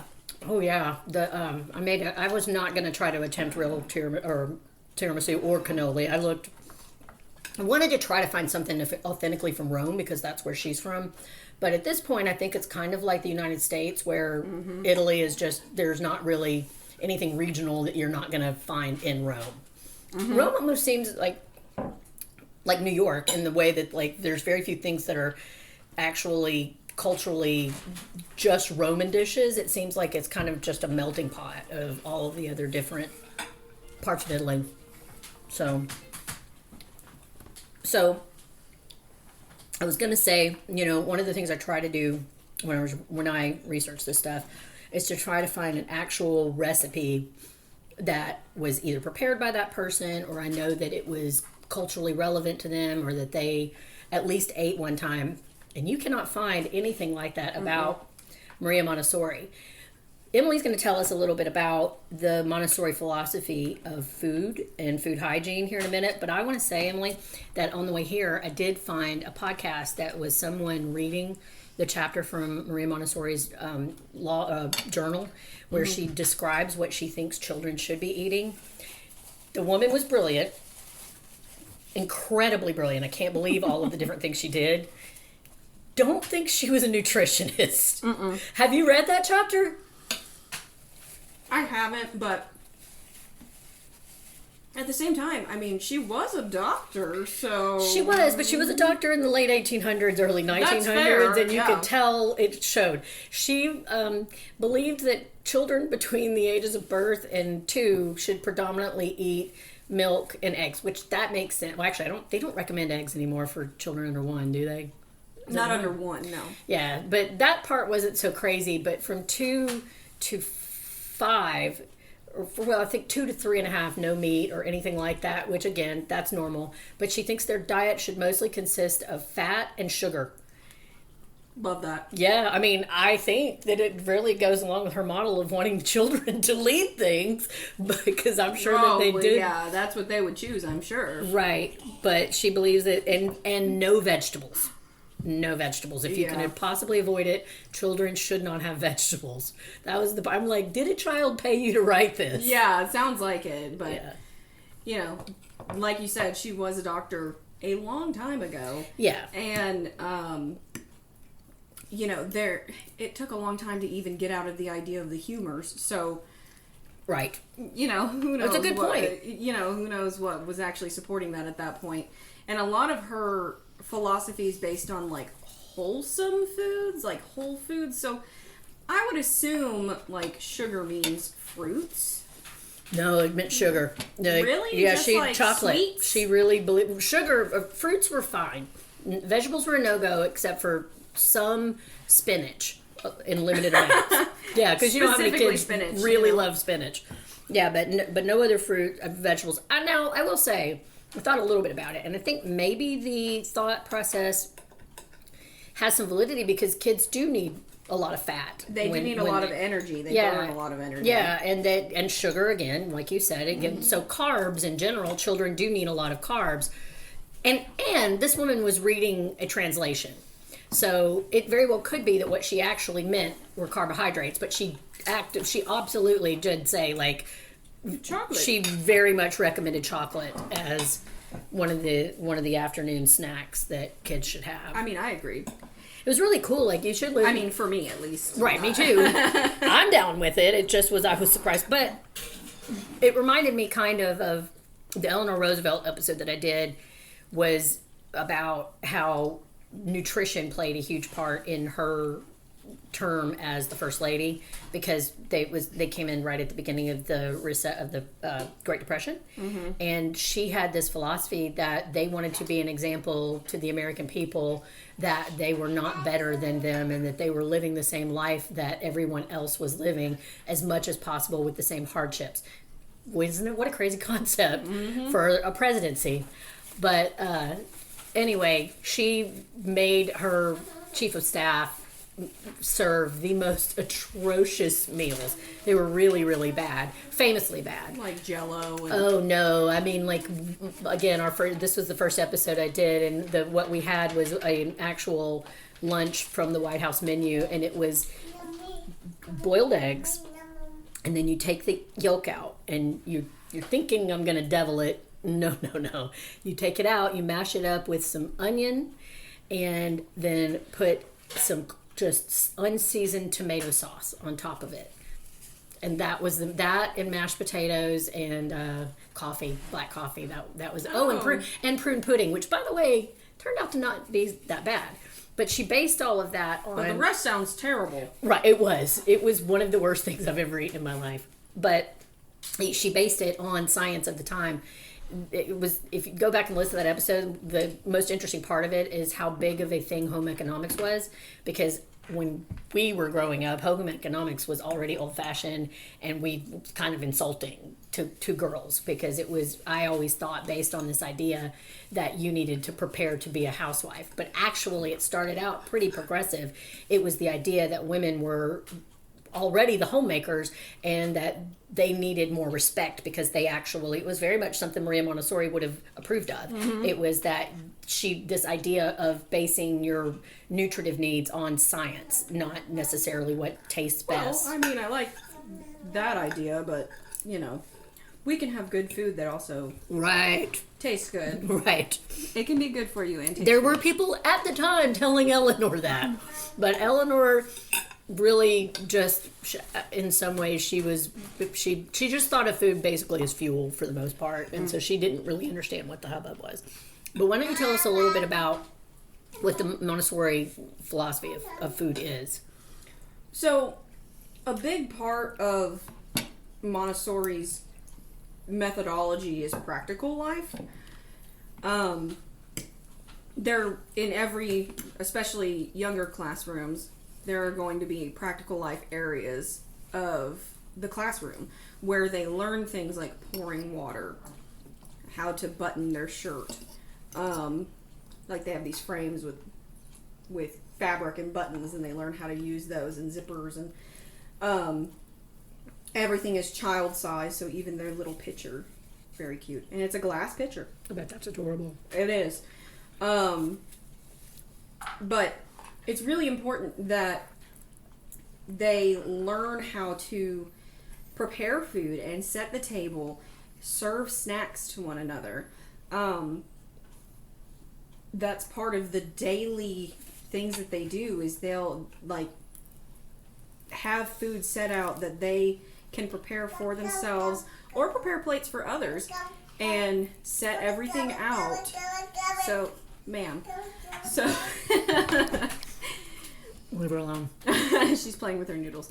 But even in, she's about to start, my daughter Stella is about to start school in August at a Montessori school, and even in the toddler classroom, they are allowed to prepare their food themselves. They learn how to do this themselves. How does a toddler prepare food?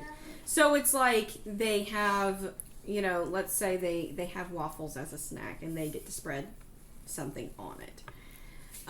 Sun butter or whatever it is that's approved for the classroom, or bagels, or So they give them prepared items, but they teach them that you are part of the production process by giving them things they can do. Yeah, and it's scaffolded for the age group, so it's appropriate for what they're capable of doing. Right. So in Montessori, there are different groups of age groups for classrooms, because you have mixed age groups. And so like toddler is going to be 18 months to 3 years old. And then primary is 3 to 6. And in primary, you're going to have more stuff like they're actually going to cut apples themselves. They have like real paring knives, right? Yes. I read that. Yeah. Yeah. And they learn to, and that's not terrifying. No. They learn how to do it, and that's part of the process. Obviously, you don't just like open a classroom to children who've never been in a Montessori school before and just say, here are the knives. Right. That wouldn't work. Did Caden go to Montessori? No, he did not. So it's going to be interesting to see, because he's almost 11 now and she's 18 months. So it's like, or she's almost 18 months. So it's like going to see the difference between the two of them being raised in different schools. He's so smart and articulate. I think he could run a Montessori school. I know. I feel like he was born Montessori. But I can't imagine the differences it would have made for him, because it's just different the way it works. You know? Hang on. So they learn like fine motor skills. They learn how to do things in order. They learn confidence, independence, and like one of her things is that children should have real tasks to do, not just a worksheet. Right. I think the coolest part of it is that it makes them, I think, and just a little inside baseball of how we're doing this. Normally, I record the dinner portion after we sit and introduce our subject, and this will be at the end after that, but we're actually recording it beforehand because we got kiddos that need to get their dinner in them before we get started.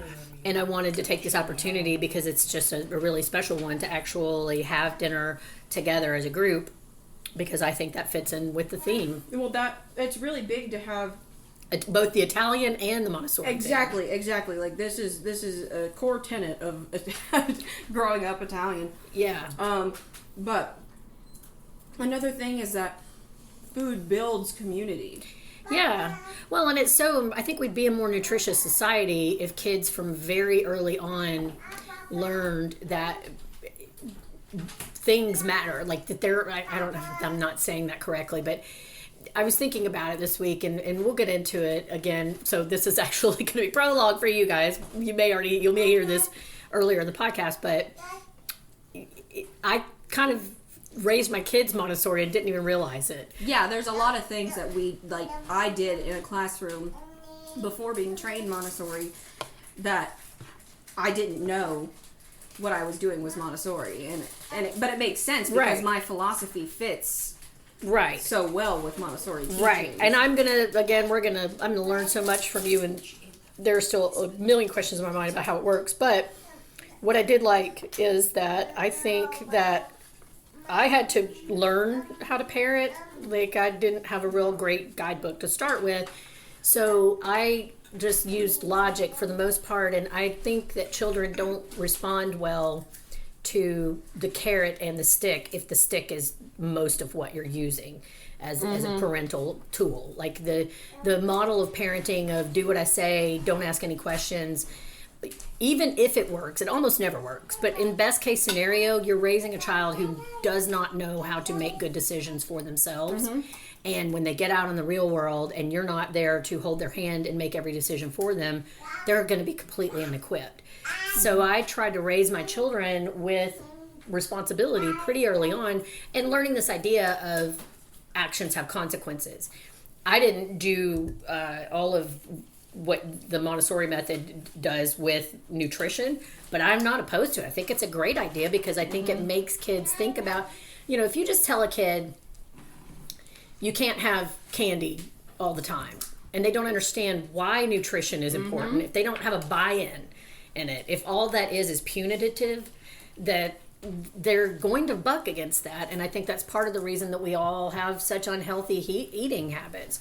But I think that if you're raised from a very young age understanding nutrition, and that can also be delicious, and that there are limits, and that there is no, you can't have this or you can't have that, but logic, that you learned self-sufficiency, that you learned what's the word I'm looking for, self-discipline. Yeah. And it's internal self-discipline. It's not something that's being forced on you. And another thing that's really cool, kind of tying into that with Montessori schools, is that it's a really big tenet of Montessori education for them to have gardens and grow their own food. Yeah.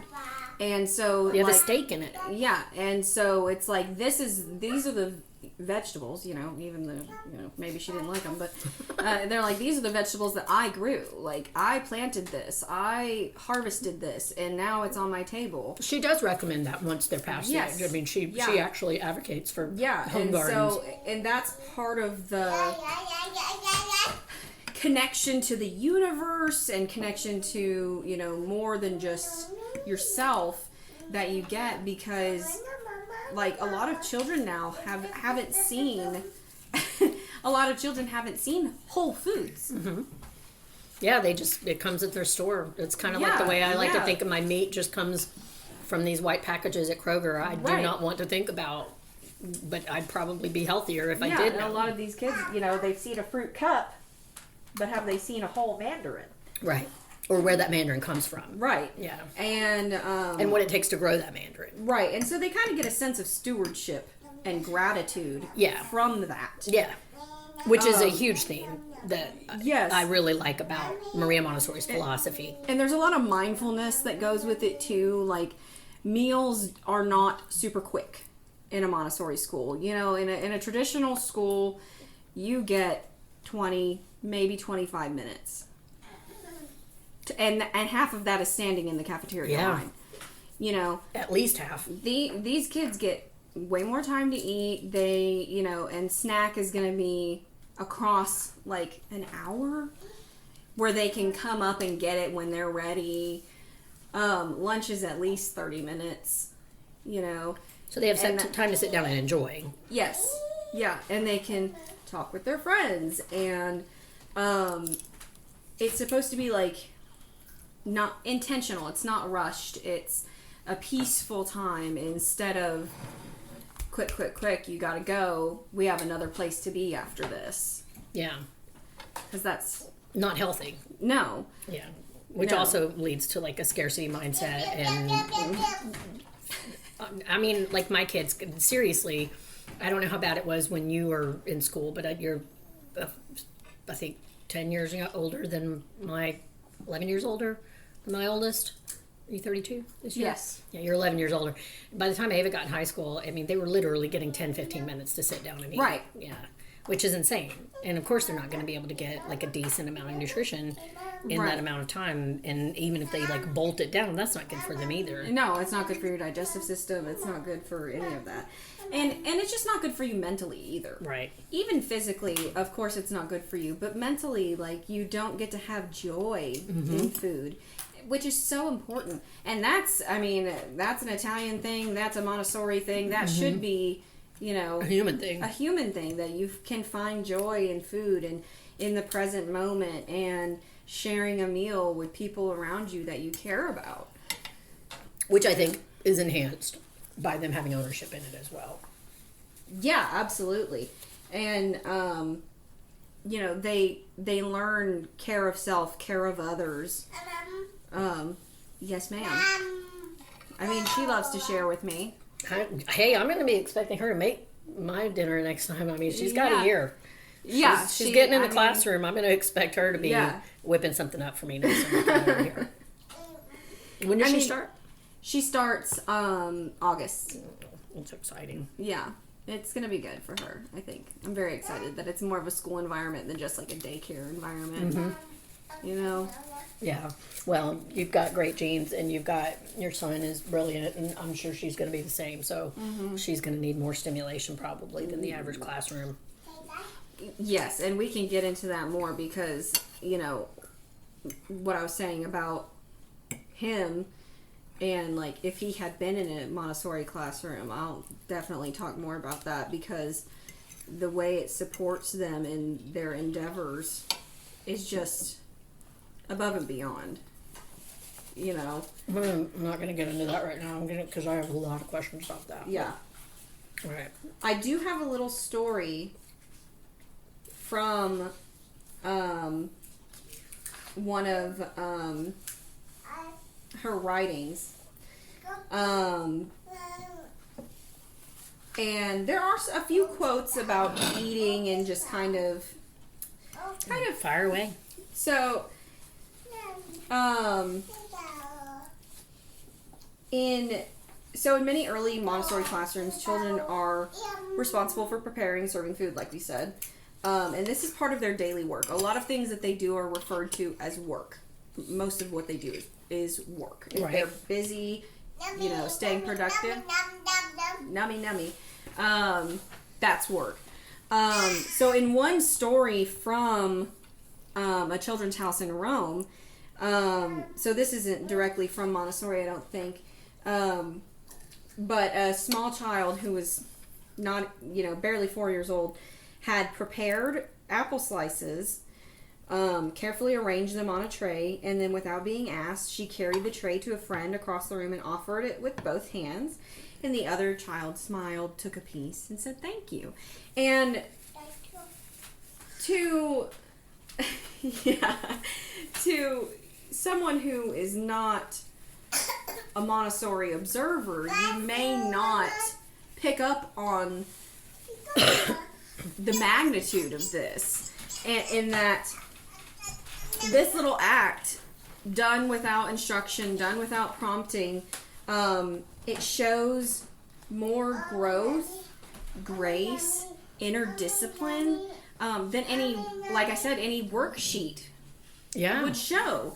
And that in that moment, that child was not just learning to serve food. She's learning to give. She's learning to wait. She's learning to care. She's learning patience. You know, and not just that, but also the fine motor skills that come with that. Carrying the tray carefully across the room, preparing the apple slices. And that's, we can get into that more because fine motor is a big part of this. A really big part of this. Yeah. And it's very often missed in traditional education.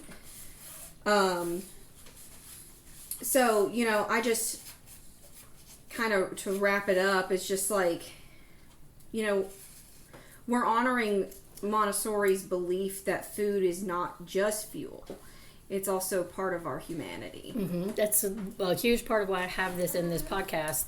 And it just, every episode I've found something fortuitous that has to do, that just reiterates how important food is to the human condition.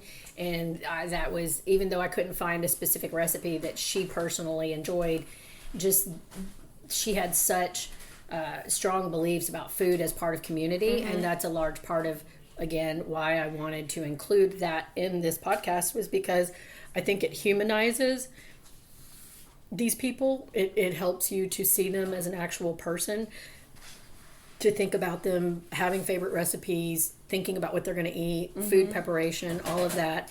And I think that, you know, that what you mentioned about it also fostering community was, again, another one of my reasons for wanting to do this. And I think that it's, every single time, it's a great reminder to me how there are still so many simple joys in life, and mm-hmm. there's still such great dignity and happiness to be found in work, particularly work that is in service of others.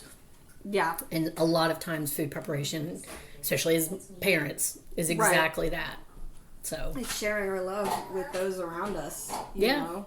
Yeah, and sometimes the only way you can. And, you know, the best times, worst times, you can always give somebody, you know, apple slices if that's all you got. Right, yeah, you can share that. And, you know, it's the act of it. And there is a quote that says, it's not directly about food itself, but it says, the child who has become master of his acts through long and repeated exercises, and who has been encouraged by the pleasant and interesting activities in which he has been engaged, is a child filled with health and joy and remarkable for his calmness and discipline. And that's from The Discovery of the Child, written by Montessori herself. And that, where she was talking about that in Discovery of the Child, she was talking about pouring, serving, and eating, and how those things are part of the child's self-mastery and independence. Yeah, which is the greatest thing I think that she brought to this world, is that idea, and it's a shame that it is not more widely understood by the greater public. It's a shame that Montessori did not win out as the model, I think. I mean, I'm sure that there are, it's funny, I tried to look up controversies about it, and it's hilarious because, like, literally the controversies are that it's not more widespread, and and that it's teaches too much self-independence. Or, oh no! Right. I mean, that's the only arguments that I could find, which the second one doesn't even make sense. So, yeah. No. Well, it makes sense if you're trying to churn out workers. But... Right. If you're just trying to churn out mindless robots. Yeah. But, you know, the majority of us would benefit more from an understanding that we are part of a system and we have choices in that. And you can be a whole loved person. And be independent without having to, you can still be part of the community without having to be part of the group mind or the hive or the mob, as it were. Right, hive mind. Yeah. All right. Well, Emily, this has been awesome. I've really enjoyed it. I knew I would. Thank you. You're very welcome, and we're going to definitely have to do this again. And I still say, you got a mic and you got an engineer husband. You get some free time. You should start your own pod. Yeah. Our sources for this episode are the History Chicks episode 143 on Maria Montessori. And I'm going to pause here for a second and say, History Chicks, it's very unlikely that you're listening to me. Your podcast is superior in every way. You do an amazing job. I love the work you do. But listening to this has reminded me why I had to stop listening to you on the reg. Please, God, stop referring to everybody's parents as mama and papa. It drives me insane. I can't handle it. I got through Maria because I needed to learn, and I knew you did good work and you had great sources, but I'm begging you, this is not Little House on the Prairie. Stop calling everybody's parents mama and papa. Other sources are the article, What is Montessori? From ncmps.org, the biography of Maria Montessori at montessori-ami.org, Education as a Help to Life from Education for Human Development by Mario Montessori Jr., Maria Montessori, Plato.stanford.edu, Stanford Encyclopedia of Philosophy, and My Most Unforgettable Character by Mario Montessori at lmontessori150.org, which that last one, I believe, I loved that article. It was adorable. Again, just a heads up, the language is not, there's going to be a little bit of triggering language in there for the modern reader because some of the terminology is just not stuff that would be politically correct these days. But it was actually a Reader's Digest article that he did. It was adorable, really, to think about. I'm so glad that they got to have that relationship because you know how hard, as moms, like, I can't imagine. Yeah, I mean, I think she made the right choice. I think she made the only choice she could at the time, but she clearly loved her son very much, and he clearly adored her. Yeah. So I'm glad that they got to have that time together once he got a little bit older. If you would like to get in touch, leave some feedback, or just say hi, you can email or send me a voice message as an attachment to dinnerforher@gmail.com. You can visit my Facebook page where there will be a post for the next episode, and you can leave feedback in the comments section or send me a message through Facebook Messenger. I can also be found on TikTok, which I'm trying to get better at, y'all. I just really do not like having a camera pointed in my face while I talk to no one. And Instagram, same problem, at Dinner for Her. I'd really greatly appreciate it if you would leave a review, comment, like, or share on your podcast listening app of choice. It really helps, and every little bit makes a difference. I want to give a big thank you to Mark and Pirate Core Entertainment for all of his hard work and giving me this platform. Please visit the Pirate Core website and their Facebook page where you can find this podcast and many more, including my other project, What's On Tonight, with my best friend Becky, which also has its own Facebook page.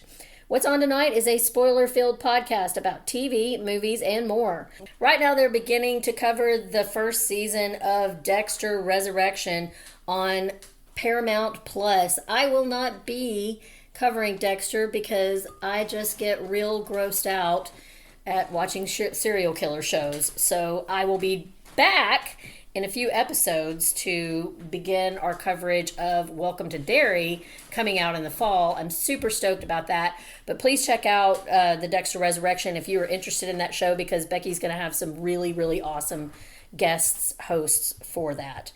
And then lastly, I want to say thank you to my sweet Emily. Getting to know Maria has been eye-opening and inspiring. There have been some real challenges to getting older, but one of the joys of my life has been watching from the sidelines as you overcame every hardship and setback life threw at you and used your phenomenal brain to carve out a better life, which is very Maria of you. Becoming a teacher makes so much sense for you with your direct dedication to kindness, decency, and endless intellectual curiosity.